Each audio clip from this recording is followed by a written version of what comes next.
नमस्कार, मैं हूं संदीप चौधरी। आप देख रहे हैं आज का मनी मंत्र, वो शो जिसमें हम आपको ऐसी खबरें बताते हैं और समझाते हैं आसान, सीधी सादी, सरल भाषा में, जो सीधे आपसे जुड़ी है, जिनका सरोकार आपसे है। News that you can use and you ought to use, क्योंकि वो आपकी नौकरी, आपकी आमदनी, आपके खर्च, आपकी गृहस्थी, आपके बाल बच्चों, देश की अर्थव्यवस्था से जुड़ी खबरें होती हैं। कोई राजनीति नहीं, कोई हिंदू मुसलमान नहीं, कोई भारत पाकिस्तान नहीं। और आज मेरे साथ वरिष्ठ पत्रकार पवन कुमार हैं। और पवन, आज की बड़ी खबर सभी अखबारों की हेडलाइन है, consumption shock severe, economic recovery will take longer, poorest hit the hardest. ये आज की अर्थव्यवस्था के बारे में RBI, reserve bank of India, कह रहा है कि कंजम्पशन हो नहीं रही और जो हमारी आर्थिक रिकवरी है, जो उछाल की बात हो रही थी, मई और जून में लगा कि भाई ग्रीन शूट्स आने लगे, वो सब वापस निरस्त हो गए हैं दरअसल, और गरीबों पर सबसे ज्यादा मार पड़ी है। इसी को बिजनेस स्टैंडर्ड ने कैसे लिखा है, still a long way from recovery, ये आरबीआई कह रहा है। इकोनॉमिक टाइम्स क्या कह रहा है, RBI prescribes reforms list for post Covid recovery. अब क्या क्या करने की जरूरत है रिकवरी करने के लिए, तो रिकवरी नहीं हो रही है, बहुत बड़ी दिक्कत में है अर्थव्यवस्था, ये आरबीआई अब खुद कह रहा है। संदीप, देखिए, उसमें जो आप देखिए, थोड़ा सा इसमें एक पैटर्न भी कह सकते हैं। जो अर्थव्यवस्था के निहायत जानकार हैं, मतलब मैं इकोनॉमिस्ट का हवाला दे रहा हूं आपको, इस पे और बेहतर राय देते हैं। जनरली जिस फेज में हम गए, जून जुलाई, अप्रैल मई जून, और उसके बाद जुलाई में भी आप कह सकते हैं, तो अभी क्या होता है, आपको याद होगा कि जिन जिन शब्दों का इस्तेमाल करते हैं, देखिए क्या होता है ना, बहुत कन्वीनियंस के हिसाब से हम लोग शब्दों का इस्तेमाल करते हैं। तो क्या होता है कि जो लोग सरकार के पक्ष में तर्क देते हैं, उनके लिए अपने कन्वीनियंस होते हैं, जो लोग सरकार के विरोध में तर्क देते हैं, उनके अपने कन्वीनियंस होते हैं। आपको याद होगा पिछली बार हम लोगों ने जब डिस्कस किया था, कहते हैं ये हर हफ्ते एक नई एजेंसी आती है, वो कहती है कि साहब अब तो ग्रीन शूट निकल रहा है। फिर अगले हफ्ते आता है कि सरकार में से कोई बोलता है या बोलती है कि ग्रीन शूट आ रहा है। तो ग्रीन शूट तो बार बार नहीं आता ना, आपको एक इंतजार करना पड़ेगा लंबे समय से, एक राय बनाने से पहले। वो जिन्होंने राय बनाई थी कि नहीं, इकोनॉमिक रिकवरी बड़ी फास्ट होगी और जल्दी हो जाएगी, आप सो मच सो कि उनमें से कई बार ये राय दी गई कि साहब ऐसा है कि दिसंबर तक हम लोग प्री कोविड लेवल में आ जाएंगे। एक बात हुआ कि नहीं, कैलेंडर ईयर नहीं, हम financial year, by the end of financial year March तक प्री कोविड लेवल में आ जाएंगे। अभी जितने संकेत आप देख रहे हैं, आप चाहे वर्ल्ड बैंक का हवाला दे दीजिए, चाहे मूडीज का हवाला दे दीजिए, या अपने यहाँ के जो जानकार हैं, जो अर्थव्यवस्था पर नजरें रखते हैं, जिनको बेसिक्स पता है कि और ट्रेंड पता है कि हमारी अर्थव्यवस्था की क्या कमजोरियां हैं और क्या हमारे प्लस पॉइंट्स हैं, उसके हिसाब से कि हमारी रिकवरी कैसे होगी, कैसे भी करके आप देख लेंगे, तमाम परमुटेशन एंड कॉम्बिनेशन को लगा के, सारी चीजों को कंसीडर करके, तो भी जब आप इसके डिटेल में जाने का कोई फायदा नहीं है। रिजर्व बैंक के एक लाइन में जो आपने ये बताया कि रिकवरी दूर है, तो उसी तर्ज पे सारे जो आप देखेंगे, सारी स्टडी, सारी एजेंसीज के जब भी मैंने जिसका हवाला दिया, इंक्लूडिंग वर्ल्ड बैंक और अब मूडीज का, तो सभी के हिसाब से अभी सिचुएशन ऐसे ही रहेंगी।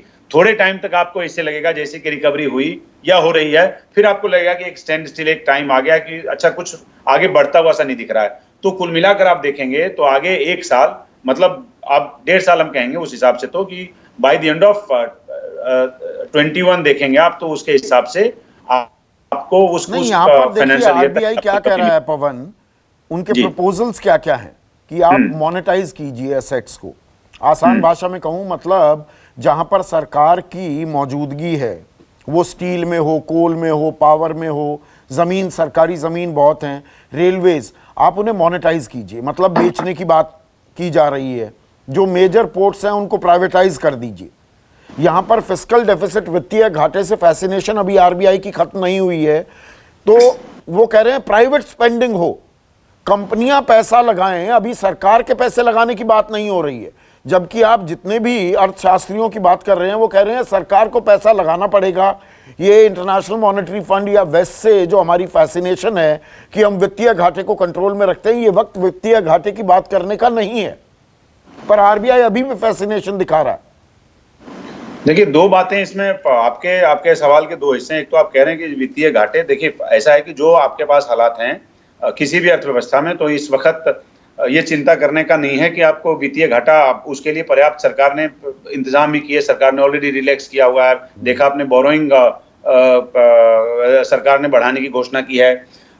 मैं सिर्फ ये कहूंगा कि जो जिसका हवाला आपने दिया, आपके क्वेश्चन का पहला पार्ट ये था कि एसेट मोनेटाइजेशन, एसेट मोनेटाइजेशन कहाँ करेंगे, किसके लिए करेंगे?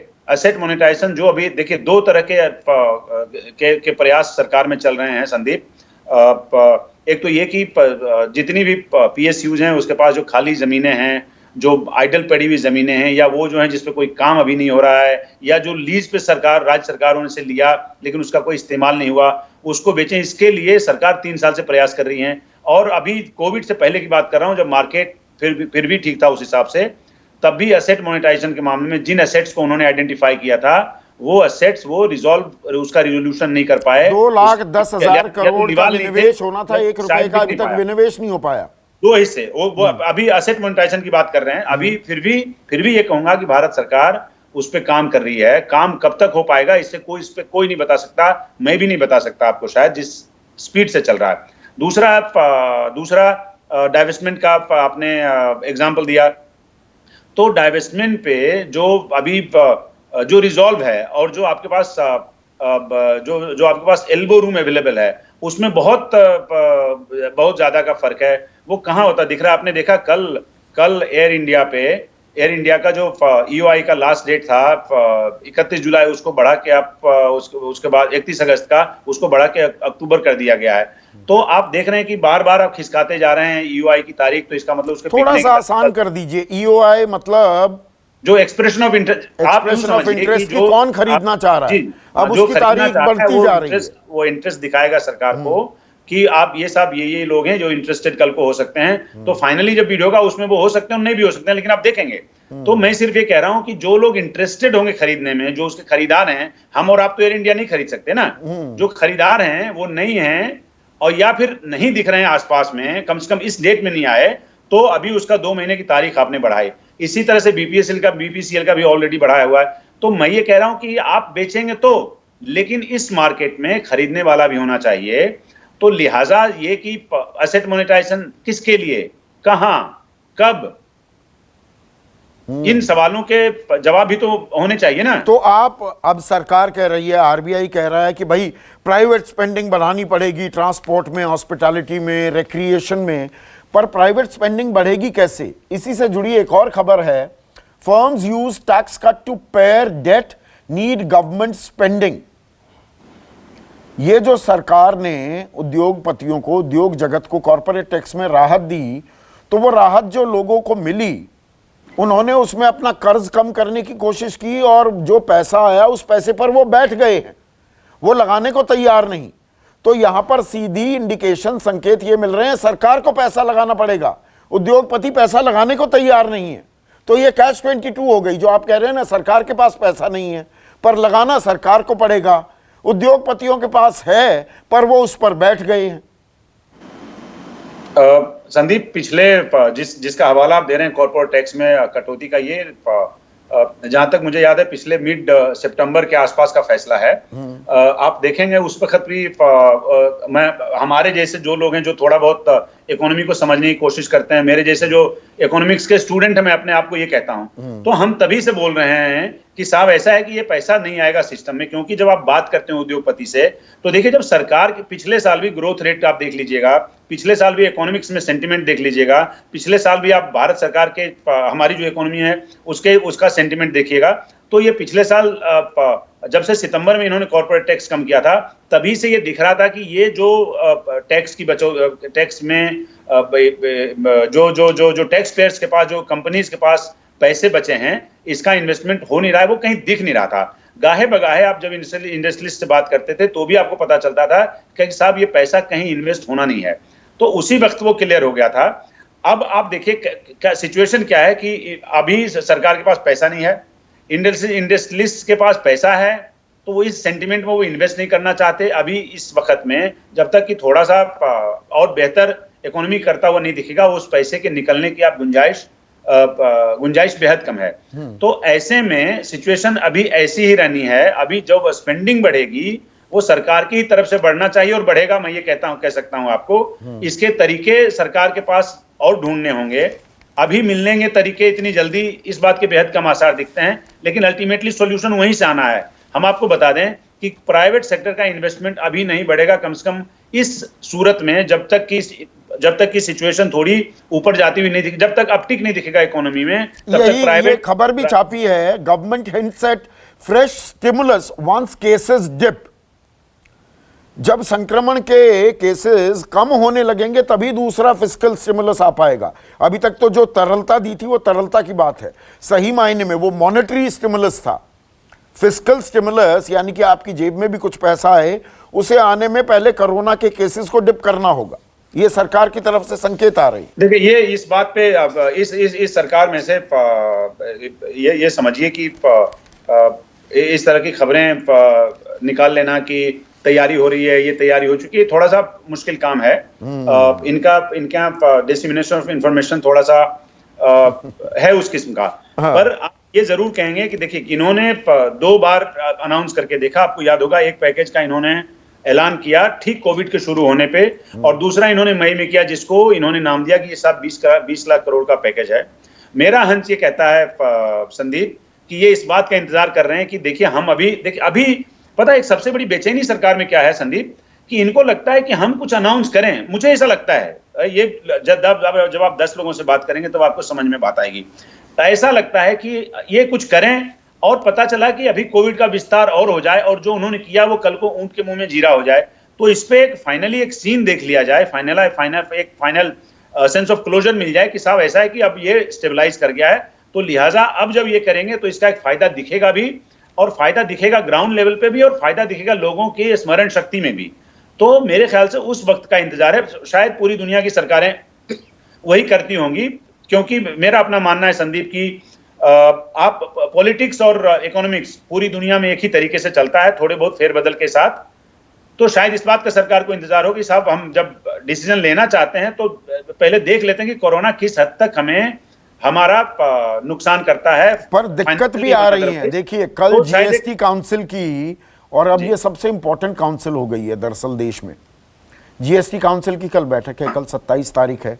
उससे ठीक पहले जो बिहार के उप मुख्यमंत्री हैं और जीएसटी काउंसिल के अध्यक्ष भी हैं सुशील कुमार मोदी, उन्होंने क्या कहा है? GST set to meet, Sushil Modi says centre morally bound to pay states. वो कह रहे हैं कि देखिए कानूनी तौर पर तो कोई बाध्यता नहीं है कि भाई केंद्र राज्यों को पैसा दे, लेकिन नैतिकता का तकाजा देते हुए, नैतिकता का हवाला देते हुए उन्होंने कहा कि भैया 76% जो हमारे रेवेन्यूज, जो हमारा पैसा आता है वो केंद्र से आता है, वो आ नहीं रहा, हमारे तो वांदे हो गए हैं, हमारे तो दिक्कत आ गई है सैलरीज तक बांटने में, बाकी विकास के काम कहां से करें?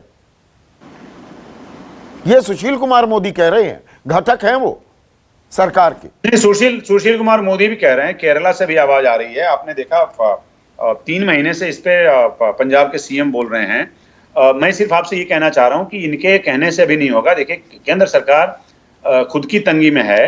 अभी थोड़ा बहुत अगर अमाउंट की हम बात करें तो शायद इनको डिलीवर हो जाए, इनका डिवोल्यूशन हो जाएगा, पर मोटे तौर पे अभी उस पे सरकार लगाम लगा के रखना चाहेगी केंद्र सरकार। इस पे कोई मेजर फैसला आप देखेंगे अगला, मतलब मुझे लगता है कि इस क्वार्टर के खत्म होने, जो सितंबर अभी क्वार्टर खत्म होगा उसके बाद ही कल के फैसले के बाद देखते हैं, तो आप उसके बाद आपको एक पूरा सीन पता चलेगा, एक पूरी क्लैरिटी पता चलेगी कि अभी इसका कैसे और आगे कैसे डिवोल्यूशन होगा। हम तो कह रहे हैं अप्रैल से, आप देख रहे हैं कि कैप्टन अमरिंदर सिंह अप्रैल से कह रहे हैं कि साहब हमारा तो इतना बकाया आप देते ही नहीं है। सुशील मोदी ने तो अब जाके बोला है। केरला की बात आप कर लीजिए, पंजाब का मैंने एग्जांपल दिया, कई राज्य सरकारें कह रही हैं। देखिए क्या है कि जिनके साथ इनके संबंध अच्छे हैं वो सरकारें, देना तो सबको है, वो सरकारें इनके लिए अभी फिलहाल कुछ नहीं बोलती हैं। अब इन्होंने मुझे आप बेहतर समझेंगे इस बात को कि इसमें पॉलिटिक्स भी समझना पड़ेगा कि अभी सुशील मोदी ये मुद्दा लाके उनको अदरवाइज पॉलिटिकली क्या हासिल होने वाला है, इसका एनालिसिस किया जा सकता है। पर ये बातें उठ रही 2-3 महीने से, जो जिस तंगी में है उसमें फिलहाल इसके कोई आसार सोल्यूशन निकलेंगे मुझे ऐसा नहीं दिखता। पर फिर भी इस क्वार्टर का इंतजार करिए और फिर आप देखिएगा कल क्या होता है, उसके बाद सिचुएशन कैसे आगे अनफोल्ड होती है, उस पर आपकी नजर रहनी चाहिए। राज्यों को पैसा मिले ना मिले, यहाँ पर अब ऑटोमोबाइल सेक्टर जो है उनके लिए टू व्हीलर्स पर जीएसटी रेट्स रिवीजन की बात हो रही है। 28% लगता है, उसे 18% करने की मांग हो रही है। संकेत मिल रहे हैं तो शेयर बाजार में ऑटो कंपनियों के जो भाव हैं वो बल्ले बल्ले हो रहे हैं। राज्यों को पैसा मिले या ना मिले, शेयर बाजार में लगातार इन खबरों पर उछाल चल रहे हैं। ये भी अपने आप में एक अजीब सी दुविधा है, एक कॉन्ट्रडिक्शन है। लेकिन एक और अहम खबर, और ये 2000 रुपए के नोट से जुड़ी खबर, 8 नवंबर 2016 के बाद जो नोटबंदी हुई थी, नए नोट आए। हिंदुस्तान टाइम्स की हेडलाइन है, no 2000 rupee notes printed last fiscal in policy shift. दर्शकों, आपको जानकर यह ताज्जुब होगा, पिछले साल वित्तीय वर्ष जो था 2019 से 2020, यानी कि 1 अप्रैल 2019 से 31 मार्च 2020 तक एक भी 2000 रुपए का नोट नहीं छपा है। और अब उनकी जो तादाद है 50% थी 2016-17 में जब ये छपने शुरू हुए, अब ये घटकर 22% पर आ गए। और अब कयास ये भी लगेंगे 2000 रुपए का नोट बंद करने का विचार कर रही है कि सरकार। ये एक नेचुरल सवाल होगा पवन। देखिए, बीच बीच में ये खबरें चलती रहती हैं संदीप, पर देखिए आपको ना कई बार पैटर्न देखना होता है। आपको याद होगा डिमोनेटाइजेशन में जब मतलब हम जैसे लोग संकेत वो ले नहीं पाए, वो अच्छी खबर होती, जो कोई हम में से जर्नलिस्ट लिखता तो वो उसके लिए एक स्कूप की तरह था। कई बार जैसे डिमोनेटाइजेशन से पहले ये था कि साहब ऐसा है कि आप स्टैक करते जाइए 100 रुपीज के नोट एटीएम में, वो संकेत इस बात का था कि आगे शायद कुछ होने वाला है। देखिए, इन्होंने अगर ये नहीं छाप रहे हैं और इस पे दुनिया भर की खबरें लिखी जा रही हैं। ये 2 साल से ये रिमर चल रहा है कि 2000 के नोट बंद होंगे, उसकी जगह पे फिर से 1000 के नोट आ सकते हैं क्या, और नहीं आएंगे तो फिर उसका क्या ऑल्टरनेटिव होगा। तो मुझे ही लगता है कि अगर ये नहीं छाप रहे हैं, देखिए 2000 के नोट की फिजिबिलिटी मार्केट में कम है, इस बात को समझिए। इस बात को और लोग भी मानते हैं, जो लोग उस तरह के इकोनॉमिक्स में डील करते हैं इस बात को समझते हैं।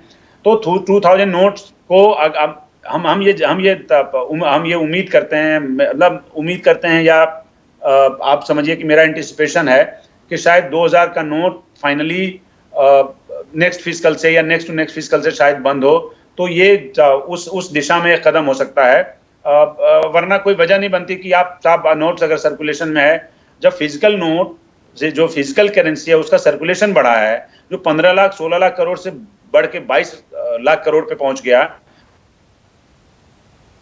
आप एक डिनोमिनेटर का नोट है उसकी संख्या बिल्कुल कम है, आप ऐसा कैसे कर सकते हैं? तो ऐसा इसलिए सवाल ये उठेगा ना पवन, मतलब ये नोटबंदी के फिर हासिल क्या हुआ? काला धन आया नहीं, आपने नए नोट छाप दिए, अब उनमें से 2000 रुपए का नोट आपने छापना बंद कर दिया, तो ये एक्सरसाइज इन फ्यूटिलिटी साबित हो रही है अब 4 साल बाद। तो ये देखिए, वही कह रहा हूं कि जो रिजर्व बैंक की रिपोर्ट आई, आप देखिए ना किस रिजॉल्व के साथ। पहले ये तर्क दिया गया कि साहब ये तो ब्लैक मनी के लिए है, फिर हुआ कि नहीं साहब ये तो डिजिटल इकोनॉमी के लिए है, फिर 2 तरह के और नैरेटिव्स दिए गए। तो उस पे बात करेंगे तो बात हो जाएगी लंबी। ये आपके मन का विषय हो सकता है, हमारे भी मन का विषय है, हम लोग यहाँ से हट के भी इस पे बात कर सकते हैं। लेकिन आप समझिए, जो पर्पस था उस पे कौन चर्चा करता है कि डिमोनेटाइजेशन क्यों हुआ था, आपने उससे कुछ हासिल किया कि नहीं किया, और जो हासिल किया वो क्या पॉजिटिव है या नेगेटिव है, उस पर कोई चर्चा करने की जरूरत नहीं है, क्योंकि उसकी कोई जरूरत समझता नहीं है। आप 2000 नोट इस केस में जो आपने चर्चा की, हम ये कहेंगे कि शायद ये प्रिकर्सर हो सकता है इस बात का कि 2009 के नोट को आप मार्केट में से हटा दीजिए, कुछ और इंट्रोड्यूस करिए।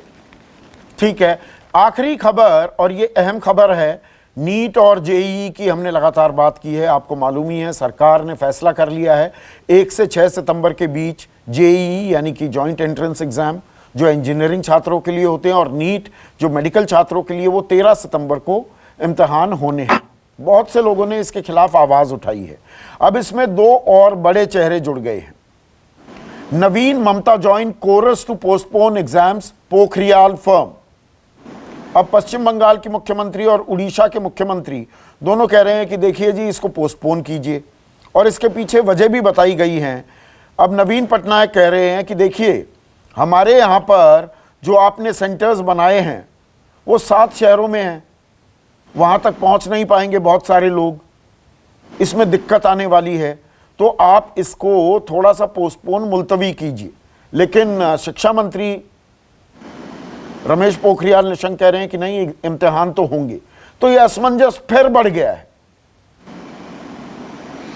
देखिए, इस पे संदीप हो क्या रहा है कि कई व्यूज और काउंटर व्यूज आ रहे हैं, डिस्कशन और राज्य सरकारों के साथ। पिछले हफ्ते भी कुछ मौके पे, जैसे जो सेक्रेटरी लेवल टॉक है, जो यहाँ पे फेडरल गवर्नमेंट में है, उनकी स्टेट गवर्नमेंट के सेक्रेटरीज वगैरह से बात, जो ह्यूमन रिसोर्सेज देखते हैं, उनसे बात करके इस निष्कर्ष पे, देखिए अभी भी आप ये 13 तारीख को एग्जाम हो जाएगा, ये कह रहे हैं, उसके बावजूद भी क्योंकि कई और सेक्टर से चिंताएं आएंगी, मेरे ख्याल से 1-2 दिन में आप देखेंगे केरला वगैरह से भी कुछ रिप्रेजेंटेशन आएगा। तो उस सूरत में आप ये देखिएगा कि शायद इसमें कुछ फेरबदल हो भी जाए। मतलब मैं अभी भी उम्मीद कर रहा हूं कि शायद कोई बीच का रास्ता निकले। लेकिन सवाल ये उठता है कि क्या आप इसको टालेंगे?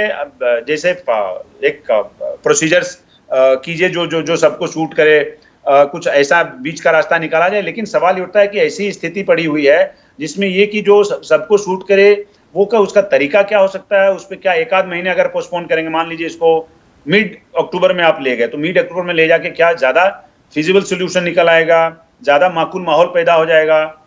और नहीं तो क्या फिर अभी तो अनिश्चितता है, ये वाजिब सवाल है। मतलब अभी नहीं, अब नहीं तो कब होंगे, ये अपने आप में एक सवाल है।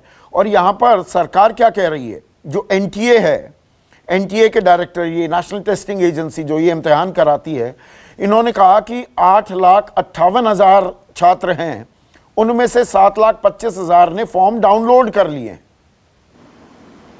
एडमिट कार्ड्स अपने डाउनलोड कर लिए। ये 80% से ज्यादा हैं छात्र। तो वो चाह रहे हैं, और साथ ही साथ ये कह रहे हैं कि जहां 570 सेंटर थे जेईई एग्जाम के लिए, उनको बढ़ाकर 660 कर दिया है। नीट के 2,546 से बढ़ाकर 3,843 कर दिए।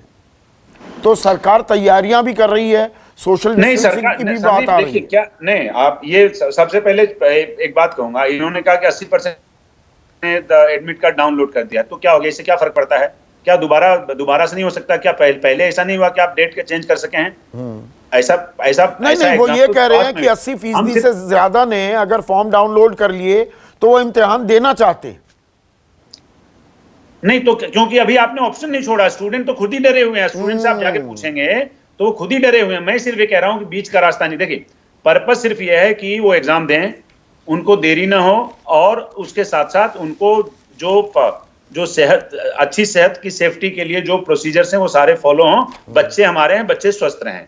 पर्पस तो यही है ना, एग्जाम भी दें और बच्चे स्वस्थ रहें, सभी यही चाहता है। इसमें से अगर कोई रास्ता निकल आए तो बहुत अच्छा है, और नहीं तो देखिए कि कब रास्ता निकलेगा। लेकिन साथ ही साथ ये बात भी सही है, आपको देखना पड़ेगा कि इसमें ज्यादा डिले नहीं हो, क्योंकि किसी भी स्टूडेंट का करियर 1 साल के लिए बर्बाद हो, ये देश के लिए ठीक नहीं है। बहुत बहुत शुक्रिया पवन कुमार, आसान सीधी सादी सरल भाषा में आज की खबरें समझाने के लिए। आज का मनी मंत्र में बस इतना ही। नमस्कार, मैं हूं संदीप चौधरी। अगर आपको ये वीडियो पसंद आया हो तो इसे लाइक और शेयर जरूर करें, और हाँ, हमें सब्सक्राइब और फॉलो करना ना भूलें, ताकि आप देश और दुनिया की कोई खबर मिस ना करें। तो जुड़िए हमारे साथ और देखते रहिए News 24।